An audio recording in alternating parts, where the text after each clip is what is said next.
You need to leave now. What? I'm just having coffee.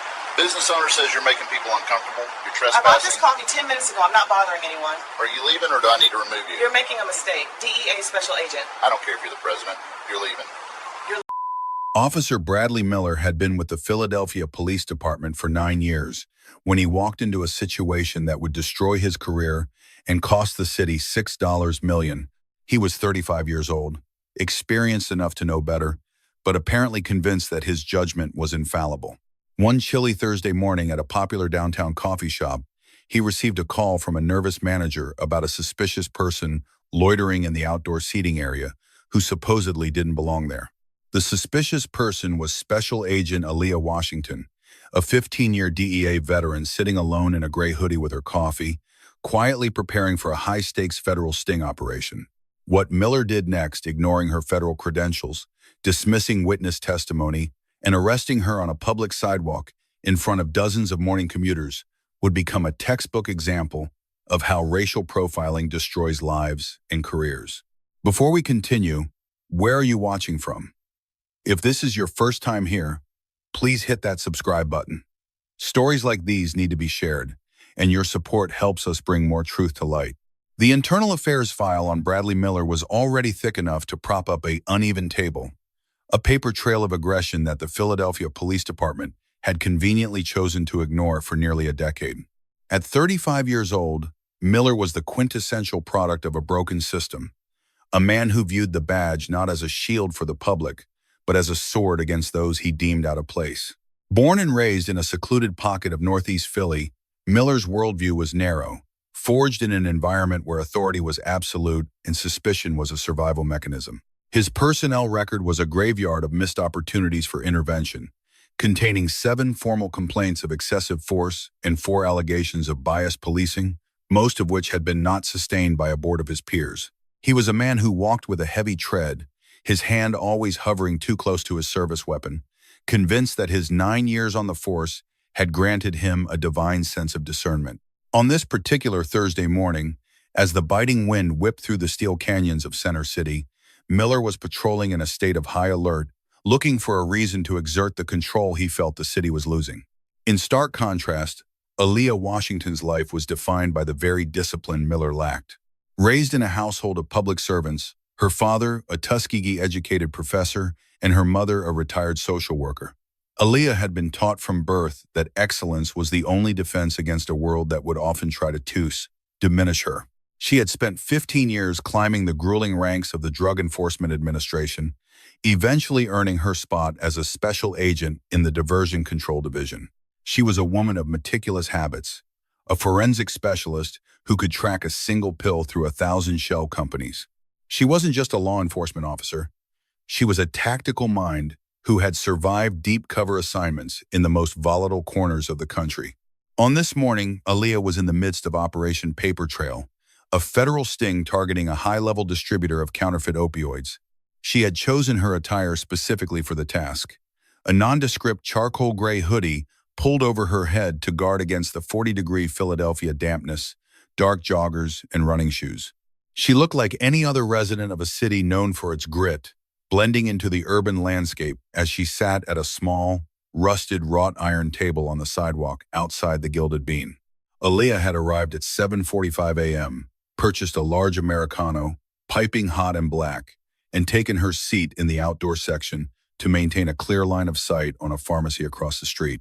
To her, she was a silent guardian on the clock. To the shop's manager, Mr. Henderson, she was a blight on his carefully curated aesthetic. Henderson was a man who prided himself on the prestige of his establishment, a place where lawyers in 3-piece suits and tech consultants in designer vests came to network.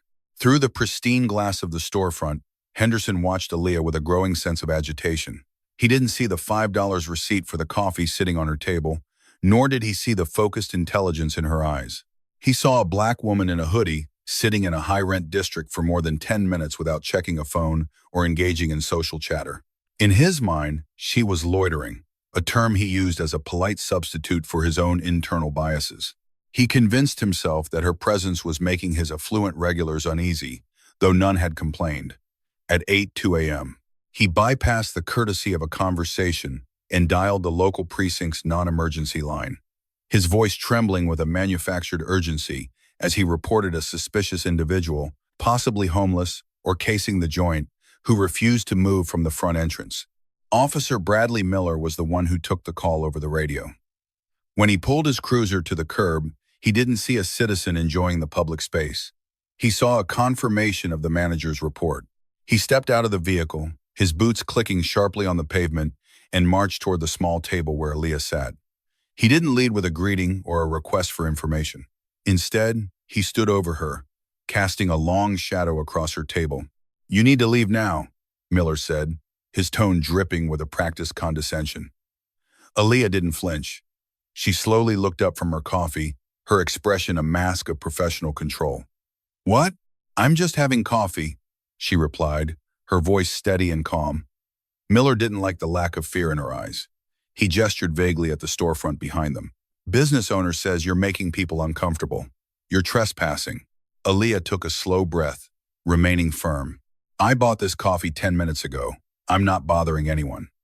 The air between them grew thick with tension as Miller leaned in closer, invading her personal space in a move designed to intimidate. "Are you leaving? Or do I need to remove you?" It was the ultimatum he had used 100 times before on people who didn't have the power to fight back. Aaliyah reached into the inner pocket of her gray hoodie, producing a black leather wallet. She flipped it open, the gold DEA shield glinting in the morning light. "You're making a mistake. DEA special agent," she said, her voice dropping to a low authoritative register. Miller didn't even lean in to look at the credentials. He let out a sharp, mocking scoff, his face twisting into a sneer of pure arrogance. "I don't care if you're the president. You're leaving." In that single moment of dismissal, Miller set in motion a chain of events that would strip him of his badge and force a city to reckon with the heavy cost of a morning coffee served with a side of prejudice. The moment the scoff left Officer Bradley Miller's lips, the legal trap snapped shut. By dismissing the federal credentials of a DEA special agent with a wave of his hand, Miller had crossed a line that no amount of internal affairs protection could erase. The sidewalk outside the Gilded Bean, usually a place of quiet transit, transformed into a theater of state-sanctioned aggression. Miller didn't wait for a rebuttal. He reached down and seized Aaliyah Washington's right arm, his grip tightening around the bicep of her gray hoodie with enough force to bruise. With a violent upward jerk, he forced her out of the wrought iron chair. The metal legs shrieked against the pavement, a piercing sound that drew the eyes of every commuter within a 50-yard radius. Aaliyah didn't fight him. She knew the mechanics of a wrongful arrest better than Miller ever would, but she remained a pillar of rigid, professional defiance. "Officer Miller, you are laying hands on a federal officer in the performance of her duties," Aaliyah stated, her voice projecting with a practiced clarity that sliced through the morning traffic noise. Miller, however, was far beyond listening. He spun her around with a rough shove, slamming her chest first against the cold, ornamental brickwork of the cafe's exterior.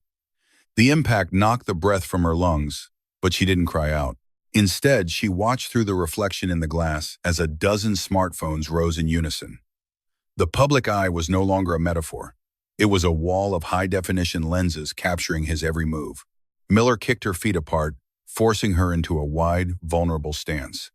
He snatched her wrists and cinched the steel handcuffs with a brutal, rapid ratcheting sound. He didn't just secure her. He tightened them until the metal bit deep into the soft tissue of her wrists, bypassing the protection of her sleeves. From the safety of the doorway, Mr. Henderson watched the scene unfold, his face a mask of nervous triumph. He had wanted the suspicious woman gone, but even he seemed startled by the raw intensity of Miller's aggression. The crowd, however, was turning. A man in a tailored suit stopped in his tracks, shouting, "She showed you a badge, officer. Why aren't you checking the badge?" Miller's head snapped toward the crowd, his face flushed with a mixture of adrenaline and irritation. "Back off. This is a police matter. She's trespassing and carrying a forged instrument," he bellowed, his voice echoing off the surrounding skyscrapers. He reached into Aaliyah's pocket, snatched the DEA wallet, and instead of examining it, he unceremoniously shoved it into his own cargo pocket as if it were contraband. Aaliyah turned her head as much as the brick wall allowed, looking Miller directly in the eye. "Every person here is a witness, Bradley. You are refusing to verify a legitimate federal ID. You are using excessive force on a compliant subject. And you just compromised a 14-month investigation. Miller's only response was to grab the chain of the handcuffs and yank her backward, causing her to stumble toward the curb where his cruiser sat idling. He didn't use the hand-on-head technique to guide her into the vehicle. He simply shoved her toward the open back door, letting her shoulder hit the frame. As the door slammed shut, sealing Aaliyah in the plastic-scented cage of the back seat, Miller looked at the gathered crowd with a look of smug victory. He thought he had cleared the sidewalk. In reality, he had just signed a $6 million invoice for the city of Philadelphia. The humid Philadelphia air outside the Gilded Bean felt heavy with the scent of spilled espresso and the metallic tang of an impending disaster. As Officer Bradley Miller maintained his grip on Aaliyah Washington's arm, he was operating under a dangerous cocktail of confirmation bias and adrenaline. He had already decided who she was before he even exited his cruiser, and in his mind, the black leather wallet she had produced was nothing more than a prop purchased from a dark web surplus store. Aaliyah, pinned against the brick, could feel the rough texture of the wall against her cheek, but her voice remained an instrument of surgical precision. Officer Miller, for the fourth time, I am instructing you to contact your dispatcher. Ask them to run a verification through the EPIC database or call the DEA Philadelphia Field Division. My badge number is 7742 Delta. If you proceed without verification, you are stepping outside the scope of qualified immunity. Miller's only response was a grunt of disbelief, his fingers fumbling with the heavy steel handcuffs on his utility belt.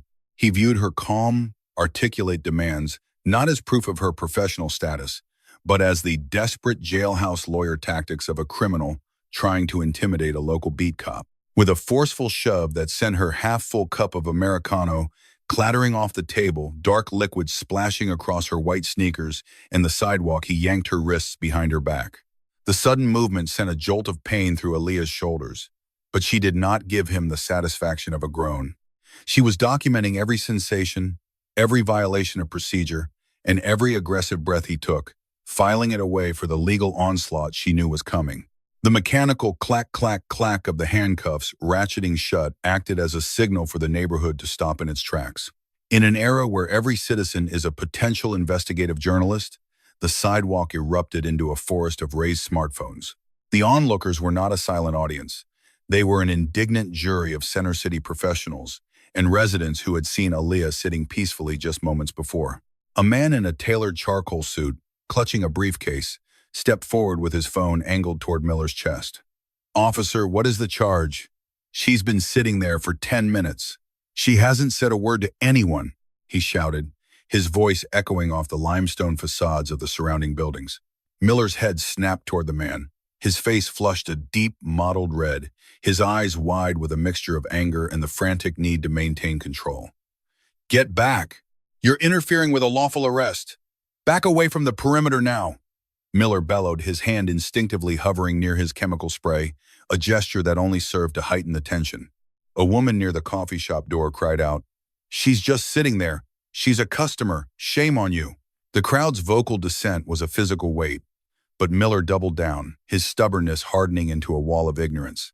He didn't check the credentials he had snatched. He didn't even look at the hologram that would have proven their authenticity. To him, the badge was a lie because the person holding it didn't fit his internal profile of a federal agent. Miller grabbed the chain of the handcuffs and began to march Aaliyah toward his idling cruiser, his movements jerky and lacking the professional restraint required by his department's own use of force policy. Aaliyah stumbled as he pulled her, the tight metal cuffs biting deep into her wrists, but she recovered her footing with a grace that spoke of her years of tactical training. As they reached the curb, Miller grabbed the back of her gray hoodie to guide her, a move that was as unnecessary as it was demeaning. Before he pushed her into the cramped, plastic-molded cage of the back seat, Aaliyah stopped. She turned her head, ignoring the pressure Miller was applying to her neck, and looked directly into the blinking red light of the body-worn camera mounted on his chest. Her eyes were not filled with fear or anger, but with a cold, terrifying certainty that seemed to momentarily pierce Miller's bravado.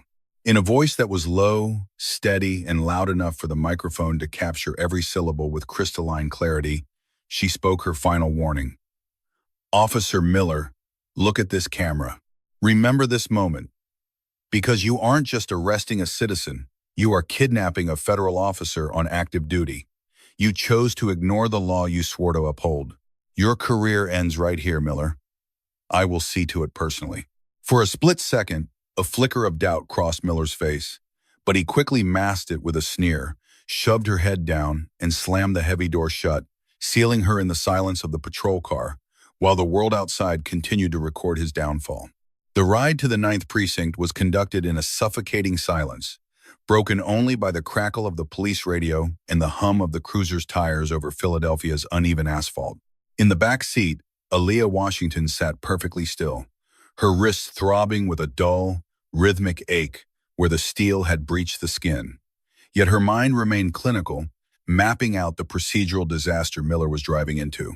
When they arrived at the station, Miller escorted her inside with the same arrogant swagger he had displayed on the sidewalk, his hand gripped tightly on the crook of her elbow, as if she were a flight risk felon rather than a compliant federal officer. He led her past the holding cells and toward the high, wooden desk where Lieutenant Elias Vance sat, a man whose 30 years on the force had etched deep lines of weary wisdom into his face. With a flourish of misplaced triumph, Miller reached into his cargo pocket and slammed Aaliyah's black leather DEA credentials onto the scarred surface of the desk. "Got a live one, Lieutenant," Miller announced, his voice echoing with a hollow confidence. "Criminal trespass at the Gilded Bean, obstructing an officer, and she's carrying this fake federal shield to try and scare off local beat cops. I've got a dozen witnesses who saw her refusing to move." Lieutenant Vance didn't respond immediately. He looked at Miller, then at the woman in the gray hoodie, whose eyes held a chilling level of composure. And finally, he reached for the credentials. The moment Vance's fingers touched the leather, the atmosphere in the precinct began to shift. He didn't just glance at it. He opened the wallet and felt the raised texture of the federal seal, his eyes narrowing as he caught the shimmer of the anti-counterfeit hologram beneath the fluorescent lights. His face, usually a mask of bureaucratic indifference, went pale, a sickly, drained color that signaled an immediate internal alarm. Without a word to Miller, Vance spun his chair toward the computer terminal and began punching in the badge number and the name Aaliyah Washington into the federal interagency database. As the screen flickered and loaded, the quiet hum of the office seemed to amplify. Then the file popped up. It wasn't just a basic ID confirmation. It was a high-level security dossier marked with federal encryption. The screen displayed Aaliyah's official portrait, this time in a formal suit, accompanied by a list of commendations that would make any veteran officer feel small. The Attorney General's Award, 3 separate citations for valor in undercover narcotics operations, and her current status as the lead special agent for Operation Paper Trail. The realization hit the room like a physical shockwave. The officers who had been chatting nearby stopped mid-sentence, their eyes darting from the screen to the woman in the handcuffs. The silence that followed was absolute, a heavy, airless vacuum where the only sound was the ticking of the wall clock. Lieutenant Vance slowly stood up, his chair scraping against the floor with a sound like a funeral dirge. He turned to Miller, his voice no longer a weary drawl but a low, dangerous snarl that vibrated with suppressed fury. "Miller," Vance whispered, the quietness of his tone far more terrifying than a shout. "Do you have any idea, any inkling at all who you just put in handcuffs?" Miller opened his mouth to defend himself, to mention the manager's call or the suspicious hoodie, but the words died in his throat as he caught a glimpse of the federal dossier on the monitor. Before he could utter a single excuse, the heavy silence was shattered by the shrill, persistent ring of the direct line on Vance's desk. Vance snatched the receiver. 9th Precinct, Lieutenant Vance speaking. The color drained further from his face as he listened to the voice on the other end. It was the regional director of the DEA, and he wasn't calling to negotiate. He was calling to demand an immediate explanation for why one of his top agents had been abducted by a patrolman in the middle of a multi-agency sting operation. Vance looked at Aaliyah, then back at Miller, and said into the phone, "Sir, we are correcting the situation as we speak." "Yes, sir. I understand completely." He hung up the phone and looked at Miller with a gaze that promised the end of his career. "Get those cuffs off her." "Right. Now." Chapter 5. The Cost of Prejudice. The fallout from the arrest of Aaliyah Washington began not in a courtroom, but on the glowing screens of millions of smartphones as a high-definition video of the incident, titled "Number Coffee and Gray," ignited a digital firestorm. The footage, captured by a bystander with unwavering precision, showed Officer Bradley Miller's aggressive descent upon the sidewalk, the callous splashing of the Americano, and the audible clack of handcuffs cinching around a federal agent's wrists, despite her calm presentation of a gold shield. By the time the sun had set over the Philadelphia skyline, the video had amassed 10 million views, triggering a landslide of public outrage that the city's leadership could not ignore. The 9th Precinct was besieged by protesters, and the Department of Justice's Civil Rights Division had already dispatched a team to review the incident. Bradley Miller, who had walked into the precinct that morning with the swagger of an untouchable lawman, was escorted out by the end of the week, not as a hero of the sidewalk, but as a liability. His termination letter was blunt, citing his failure to verify credentials, excessive use of force on a compliant subject, and a documented pattern of biased policing that had finally reached its breaking point. Miller was not just fired, he was entered into the National Decertification Index, a blacklisting that ensured he would never again wear a badge or carry a service weapon in any jurisdiction in the United States. His career, built on a foundation of unchecked ego and racial profiling, had crumbled in the span of a 10-minute coffee break. The consequences radiated outward, hitting the gilded bean with equal force. Mr. Henderson, the manager who had dialed 911 because he couldn't reconcile a black woman in a hoodie with his vision of high-class clientele, found himself at the center of a corporate nightmare. As the public boycotted the establishment, the parent company acted swiftly to distance itself from the PR disaster. Henderson was terminated within 48 hours, his hospitality management career ending in disgrace as the company issued a public apology and pledged to implement mandatory unconscious bias training for every employee across the country. However, apologies were not enough to settle the legal storm. Aaliyah Washington, represented by the city's most formidable civil rights attorneys, filed a federal lawsuit naming the city of Philadelphia, the police department, and the coffee shop. The evidence was indefensible. The body cam footage showed Aaliyah clearly identifying herself, while Miller's scoffing dismissal provided the smoking gun for intentional discrimination. Within months, rather than facing a jury that would undoubtedly be incensed by the footage, the city's legal counsel opted for a massive settlement. They agreed to pay Aaliyah $5, $8 million, a figure that sent a shockwave through the municipal budget and served as a stark reminder of the financial toll of systemic prejudice. But for Aaliyah, the money was merely the fuel for a larger systemic engine.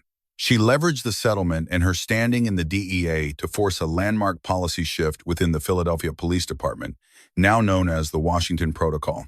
This new mandate stripped officers of the discretion to ignore federal credentials. It required immediate on-site dispatcher verification of any agency shield presented before a non-emergency arrest could proceed. It also established an independent civilian oversight board with the power to recommend the immediate decertification of officers with multiple profiling complaints. The story concluded on a crisp autumn morning, exactly 1 year after the arrest.